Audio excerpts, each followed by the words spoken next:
Greetings. So I've been doing so much now I can't remember where we left off, but I think it was on the issue of adding mass to a pulse motor, and that showed some interesting results. And rather than go with that, what I wanted to look at next, just to try to get that out of the way, was did I see any difference when you were running the pulse motor with battery and then using a backwards diode to charge other batteries, so charging batteries with the pulse motor when you're using ferrite or ceramic magnets as opposed to neodymiums. And maybe I don't know what's going on, and I'll say at the end of this I got very carried away, and it's frickin' magic. And then 5 minutes after the video ended, literally, the voltage on the battery just went, it like didn't wait, it didn't like go down a little, it was just like solid as a rock, and then kaboom. So I'm not trying to make you watch till the end of the video. I'm just saying I may have made a fool of myself at the end of it, but probably not entirely. I think there's some feedback to your source battery when you're running a pulse motor. So John Bedini has he's passed on now, but the claim, you run one battery and you can charge 2 or 3 batteries. And the one thing I would say is you don't even need to be able to do that. If you can just get the charge batteries charging like 80%, like they would with the buck boost circuit, which is what you're really running with the timer being the rotor, then you can do a lot of interesting stuff. What I was starting to see here today is maybe he's got a point there, but it's not near as confirmed as I thought it was. And the problem is really the same one that I've always come across, is that you'll have a battery, say your run battery at 9 volts, your charge battery at 7 volts. At the end of the thing you do, your charge battery is at 9 volts, your run battery is at 8 volts. Then you put that charge battery to run something, and the charge that's in it stinks. And I'm trying to wrap my head around what that might be. If I really had to guess, Bedini made such a big stink about doing a cap dump discharge. It has to be from the one diode rectification. So the way you could get around that would be either a cap dump, or if you did bipolar commutation where you have north-south, north-south, north-south, and then a full wave bridge rectifier, that should get around it as well. I was going to say I don't want to lionize John Bedini too much, but he's dead. I'll lionize him all that I want, and certainly enough people lionized him while he was alive. But one of the kind of stories that comes back to mind is he said he went to a free energy conference, and there was a colleague of his, I want to say Jim Watson, but that kind of sounds like James Watson with DNA, but I think his name was Jim Watson.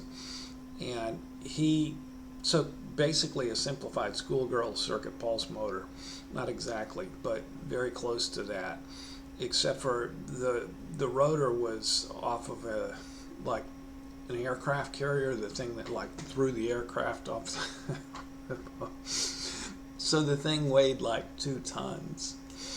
And so there's a couple points that I'd make. Is one, given the last video, and I don't know how that proceeds, that's what we're going to go back to I think in the next video, but instead of like going to 2 tons, in the last video we went to a quarter pound to a half pound. We're going to try to go to a pound. It's just sort of what you can do with 3D printing, and eventually there could be like resistance going to 2-ton rotor, and you could see if the results extrapolate from the last video, why that might have gotten people's attention. You say that. And supposedly John Bedini, it wasn't that the guy died, he just went out of sight after that. And supposedly maybe he was paid off. But the other thing that he said was that in the middle of the video at the intermission, they took the batteries. Now I'm going way the frick out on a limb here. I think it doesn't work right when you just have one diode rectification, half wave rectification. I think you F up the batteries.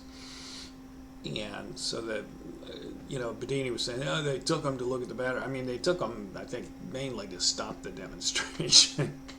It's like, shut the hell up, you asshole. We want control. But they may have also done it to, as John Bedini said, to look at the batteries and see how they were being charged. This is a complete speculation, but I think that you want to go with bipolar commutation.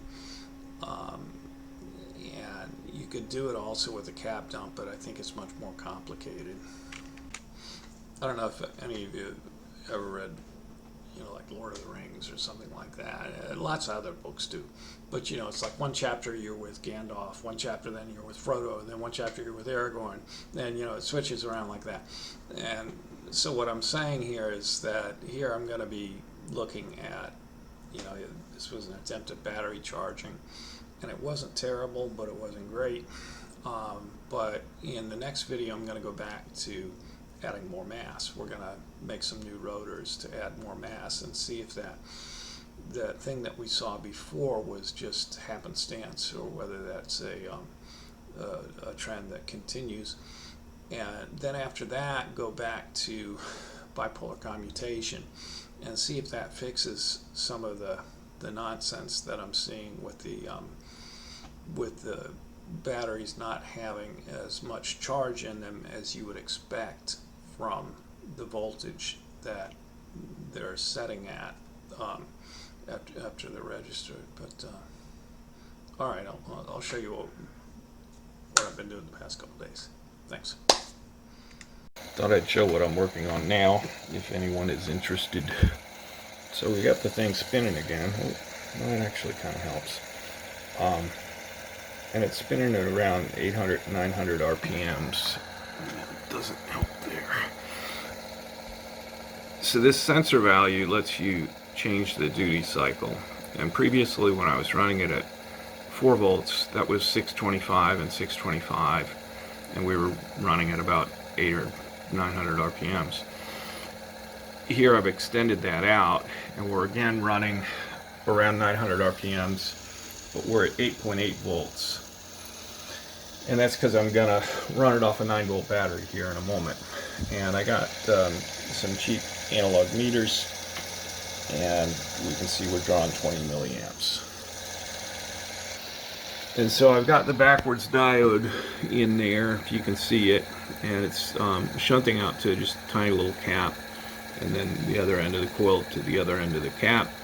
There's a meter on that, and then across the meter there's like I haven't even measured it, it's either like 1K or 10K or 100 ohms, I'll have to figure that out, but just something to.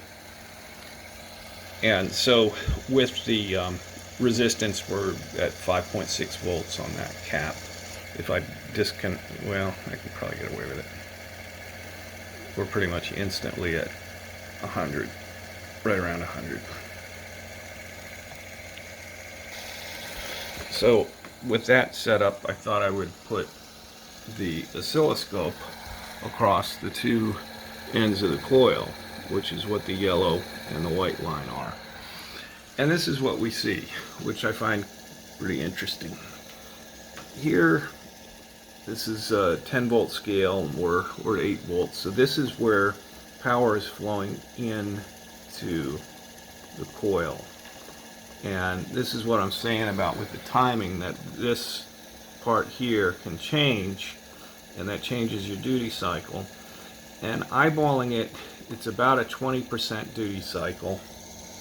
We're running at 445 hertz. The second interesting thing that I see on the oscilloscope is, remember, we got the resistor on there.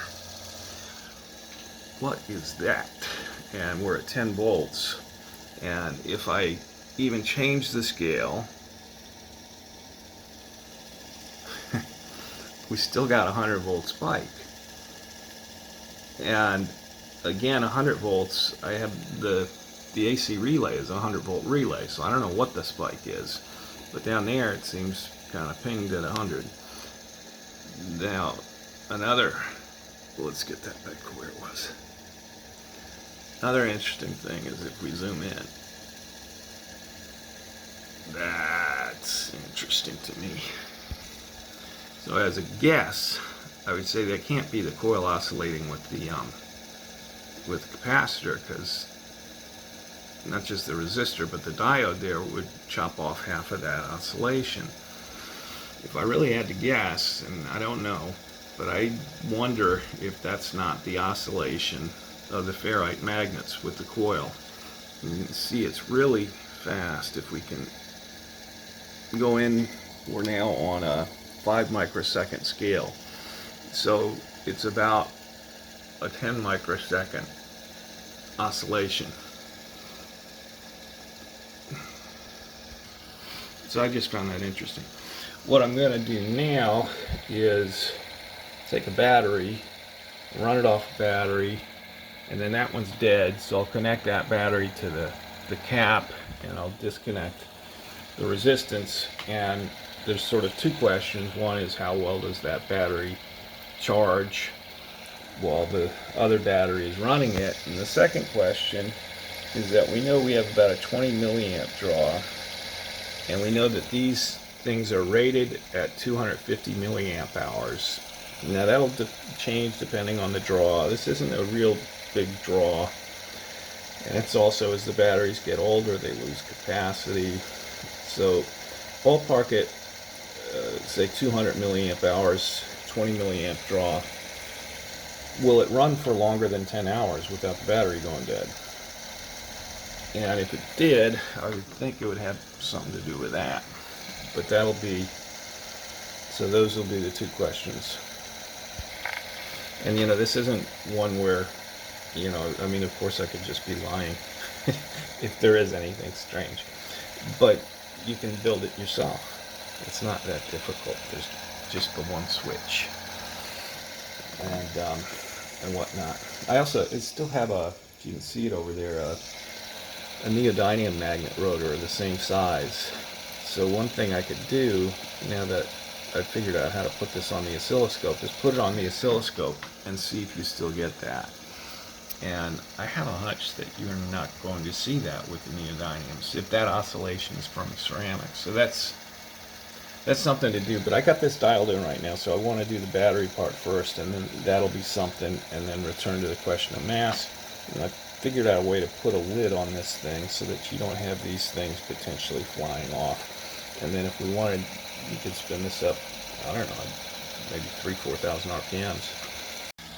Okay, we see that battery charging. We hear this spinning up.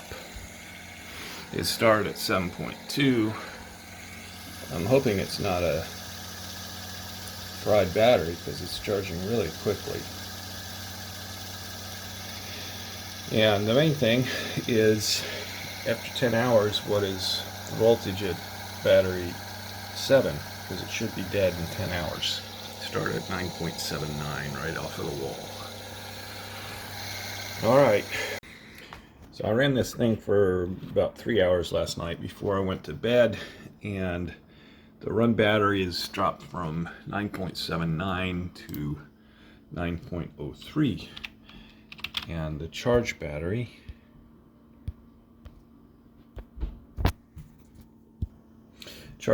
has gone from 7.2 to 8.9. So on paper, it all looks real encouraging. What I'm gonna do today is I'll run it for maybe another 3 hours, or maybe even longer, depending on what I get out of this, because this thing does seem to maybe be going down a little bit slower than you'd expect. The problem I always run into is that it's like some sort of weird surface charge in the batteries when you charge them with this one diode rectification. I left a capacitor in there to see if I could get a little bit of a cap dump thing going. But I'm not sure whether that 8.9 actually means anything.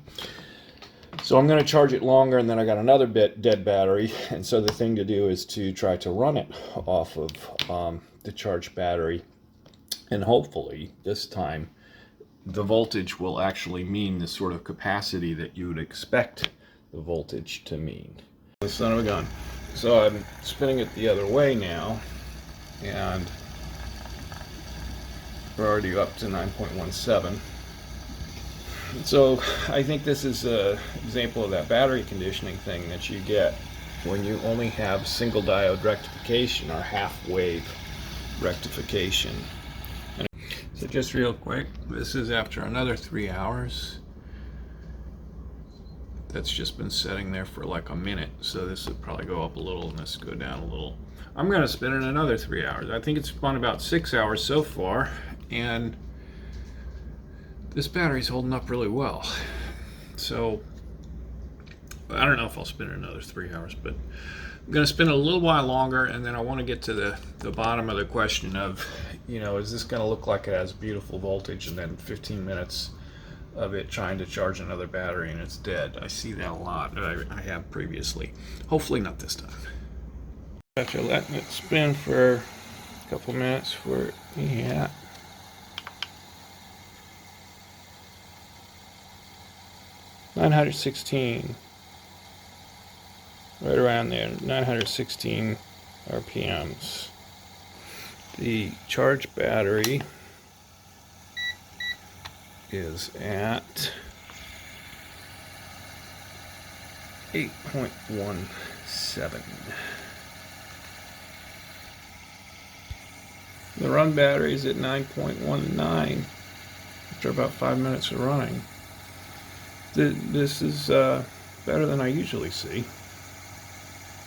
Okay, well, the day is kind of drawn to a close, and I can end with the bad news, or what's starting to turn out looking like the weird shit in frickin' magic news. So, which first? Alright, I'll give you the bad news first. So, we're going to go over the past 2 days. We had this battery at 9.79, a dead one at 7.2. This one ended up at 8.69, this one at 9.41. As I was saying, I'm really worried this is like some kind of surface charge. So, took that one at 9.41, made it the run battery, made this other third battery at 7.57, the charged battery. This went down to 8, this went up to 8.57 over the course of about an hour and a half. So it was like, well, that's better than I usually do. It usually goes, it's like the voltage number looks great, and it's like a half hour. This time it lasted like an hour and a half. But, this ran 5 hours to go down to there. So it's like, what the hell is going on? And, I don't know. I mean, I have 3 options there that I'm thinking of. One is it's something to do with pulse charging. You can buy off the shelf pulse battery chargers. I don't think the pulse charging is in and of itself a problem. Is it the backwards diode? And it might be that you got this half-wave rectification with the backwards diode. It's doing funky things and screwing up the batteries. That's why I left the cap in place, to maybe like get a little bit of a cap dump if it went more easily into the cap and then relaxed into the battery. Now the third thing I thought was, I've heard, you need some oomph in terms of amperage in order to make things work. and I thought I was fine at you know, I was drawing 20 milliamps this whole time, and I was thinking this is going down a little bit slow. You know, it should be, I think, you know, for 6 hours it probably should be a little bit lower than that. However long I was running it at 20 milliamp. So to get to the weird stuff now, I wound, these are 24 gauge, I wound a 22 gauge wire. Alright, this video needs to wrap up.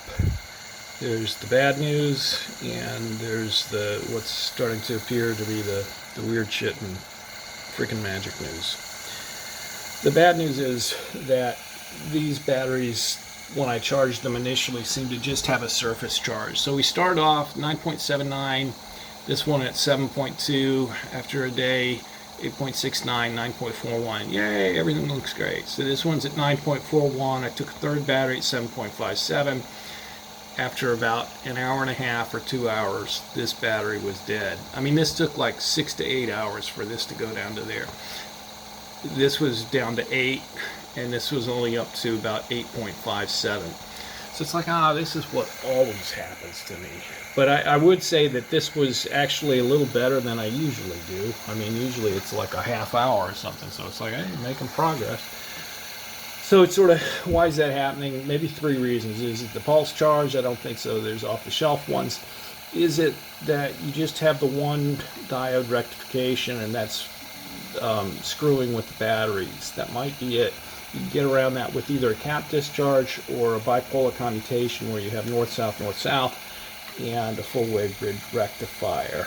And the third reason is I've just like heard in passing, you know, I think I heard Bedini say it and others, you need a certain amount of amp flow. And never knew what that was all about. And I had 20 milliamps that was flowing for this. Now I was thinking this is going down a little bit too slow. But I thought, well, you know, I've been winding these previously I was using 24 gauge. I wound this 22 gauge. I said, well, let's just throw it on there and see what it does.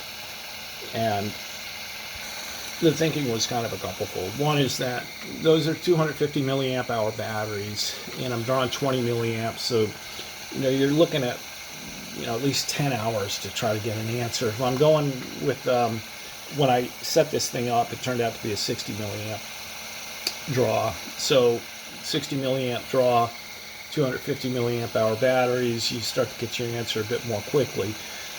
Now the second thing is that, well, here I was actually looking at, I mean, that's the Q factor for the narrower gauge wire at 1 through 5K hertz, and this is the thicker gauge. It's a little bit worse Q factor, but you're actually going to be going faster, and you can use a narrower pulse. So you're actually starting to move a little bit. You're not there yet, but you're starting to move a little bit closer into the sweet spot for the Q factor. So that might not be bad at all. You're going to be spinning faster, getting more torque out, and you're going to be running through the batteries more quickly if you're trying to figure things out. And so I said, well, screw it. Let's just throw this battery, which is at 8.69. So I would say maybe it's gone half. You might say, well, it's only down a third, you know, because these things should sit at around 8.9 when they're started. Maybe down a third, maybe down half. That was 3 hours ago. Okay. So we've been drawing 60 milliamps for 3 hours. It's 180 milliamp hours. I don't think there are 180 milliamp hours in here. This thing should be dead or darn near it. And if we put the thing on here, 1184, 1183, it started at 1235.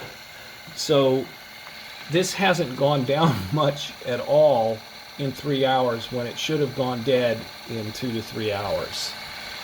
Meanwhile, here's battery 1. That's this one, which went 8.69 up to 9.41, and then 9.41, and I depleted it. Let's see what it's at.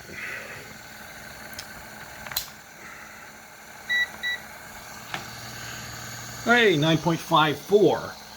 So that's much better. Everything's coming up Millhouse. So eventually I'm going to have to tear this down, and I sure the heck hope that it's not one of those where, you know, you can never repeat it again. So that's it. You know, stay healthy. Avoid people who want to shoot you in the arm. And keep smiling. Talk to you later. Thanks for coming along. Bye.